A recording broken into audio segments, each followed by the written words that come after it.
Hi guys, good day. This is Jay. I'm here with one of the applicants of this year's Mr. Pilipinas Worldwide 2026. I'm here with Lawrence. Hi Lawrence, kumusta? Ay, mabuti naman. Wow, Hello. sige. Promote mo muna yung social media platforms and batiin mo yung mga fans and supporters mo. Hello sa lahat ng supporters ko and friend, my family, and you can add me sa Facebook, Lawrence Bengua, sa TikTok, Lawrence Bengua, ganun din sa Instagram. Lawrence, if given a chance na mapasama ka sa one of the official candidates, ano yung lugar na i-represent mo? I represent City of San Jose del Monte, Bulacan. Oh, so Yeah. SJD. Ayun. So, papaano naman yung magiging support system ng SJD sa'yo? Actually, the San Jose del Monte, Bulacan support naman is always nandyan naman siya.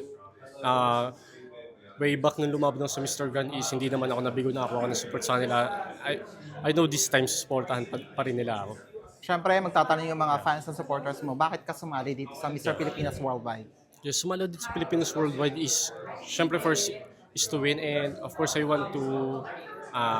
I want to inspire the young generation na even you came to the humble beginning, you can still achieve your dreams.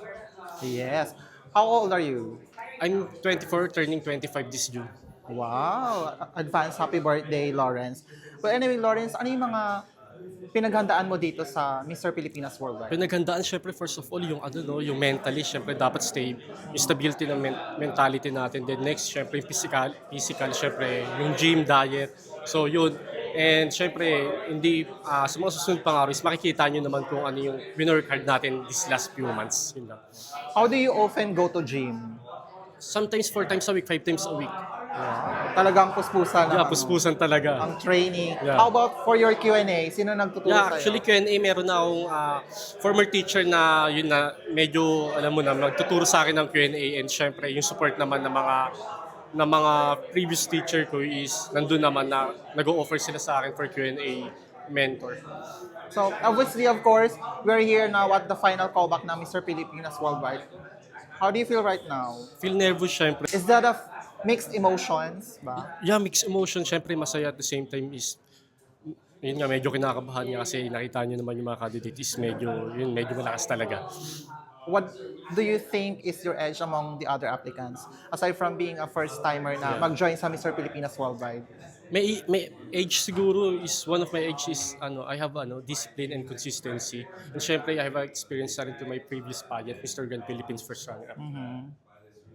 Ayun. How will you apply it from your previous pageant na sinalihan? Of course, yung brotherhood kasi na nabuo that pageant kasi pwede ko siya apply dito by knowing them, knowing them much na alam mo yung makakatulong sa akin at the same time is mag-grow din ako at sila yung mga makakasama ko along the way sa journey ng Mr. Philippines Worldwide. Alright, Lawrence, one last question na lang. Okay. So, who is Lawrence now? Okay.